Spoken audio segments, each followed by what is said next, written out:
the farther that we move away from relationship with God, we start becoming self-righteous, even though we're doing all the right things, quote unquote, as it appears to other people. But truth is, a true sign that you fear God is that you also will handle other people right, and you have grace, because you understand that God gives you grace. Hey y'all, it's Shawana Stevens with the Well Network, and this is the Lifin Podcast, because life be lifin'.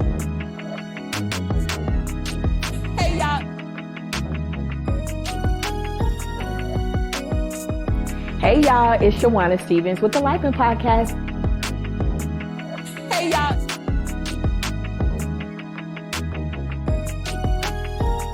Hey y'all, it's Shawana with the Lifin Podcast, and today we're actually talking about Christianity in the culture, and the effects of losing Christianity in this culture that we live in. Before we get into the episode, as always, engage with us. Let us know that you're watching, and also invite somebody else to watch. Comment in the comment section. Chime in on the conversation. What are your thoughts? We want to hear them. All right, so today I actually want to talk about this topic more so because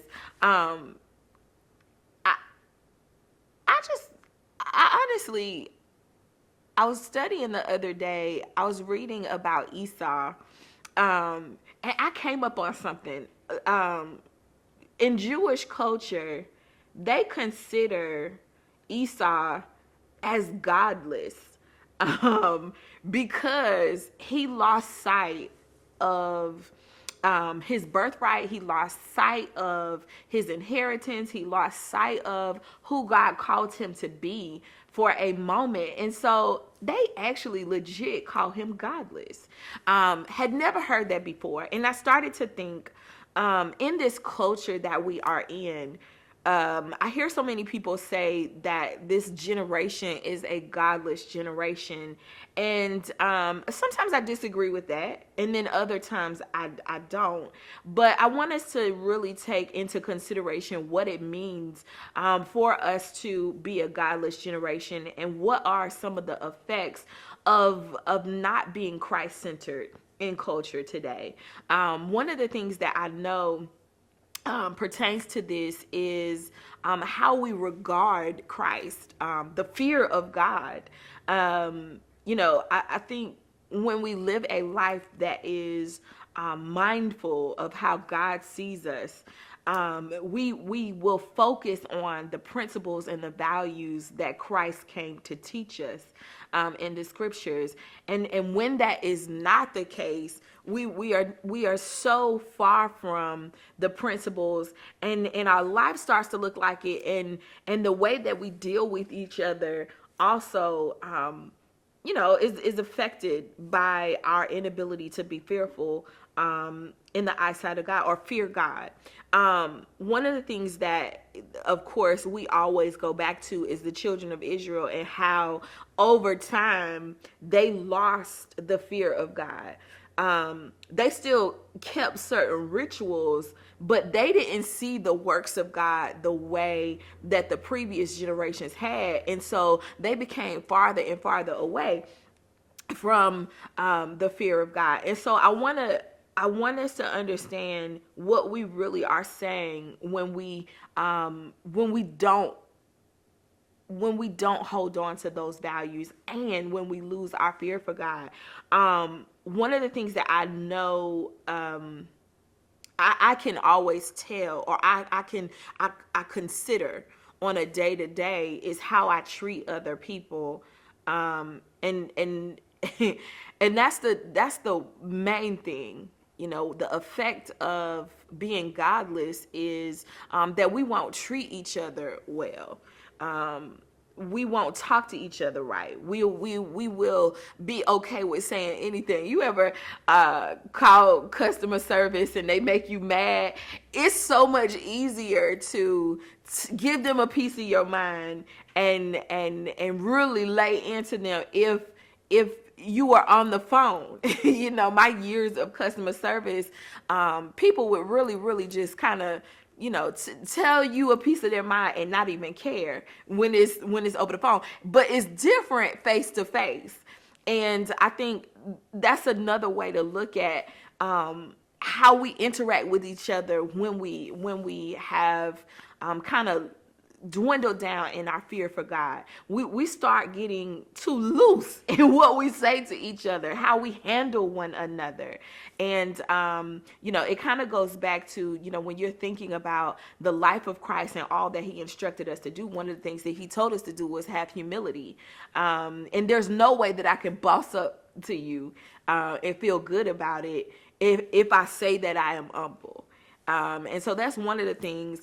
Another effect of being godless is really not having compassion for one another. I think for many years, and I say this all the time, I did live very self-righteously. Like, in my mind, I wasn't sinning because I wasn't doing certain things.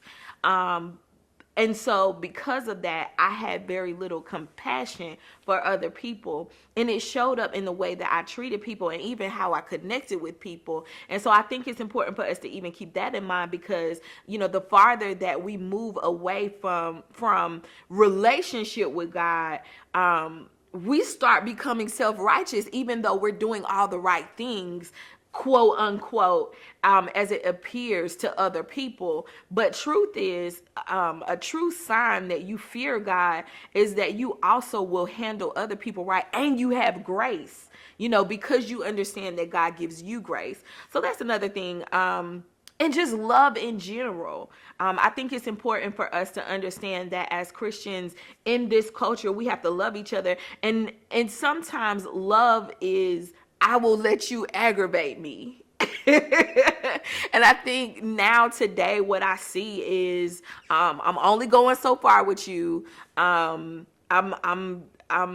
creating these boundaries, and although boundaries are great, I think sometimes we get a little crazy with boundaries, and they get a little wonky a little bit, just because where is the selflessness? Where is the love? Love, the Bible talks about love being patient, kind. It even talks about long suffering and all of those different things. And I think in this generation, we run the risk of forgetting that those are the fruit of the Spirit, right? We should be striving for these things. And so I do believe that as this generation progresses in technology, as we progress in just evolving as a whole, I think we forget some of the things that bring us closer to each other, like picking up the phone and calling. One of the things that I tell my team all the time is it's wonderful to send a text and an email, but you lose so much when you don't pick up the phone and call. And a lot of times we hear text messages and emails the wrong way, and we don't take the time to stop and consider how the other person is feeling. And so I want to make sure that the principles, even we were talking on Bible study one night, we were talking about how we dress and how we present ourselves as Christians. And I think if we're so gung-ho about coming to Christ as we are, and we hone in on how we dress, and true enough, that scripture talks about the matters of the heart. But in addition to that, we were studying the tabernacle and how God constructed the tabernacle and how he had all of these different ornate things. And it started to make me think, man, I got to be a little bit more mindful when I'm actually going into worship, because God created he wanted his tabernacle to have all of these ornate things, and he wanted the people to bring the best. And what about me? Shouldn't I layer myself in the best for Christ? And so I don't want to take it too far, but I want us to understand the mindset behind that I want to make sure that I bring God my best. And I think, that's another piece and another layer of progressing in this generation, that, we want to bring, we want to, we want to progress. We want to talk more and hone in on the heart of God, but we also have to make sure that we're not losing the reverence for God. Right? If I wear my jeans, what is my am I trying to still give God my best even in my jeans? And so I want us to think about that. I know I may ruffle some feathers in that, but I want to hear about it in the chat. Let's talk about it. Let's think about that. Let's think about this generation. Are we truly a godless generation? And what are the effects of us not being Christ and God centered today in today's society? Let's talk about it. Stay up.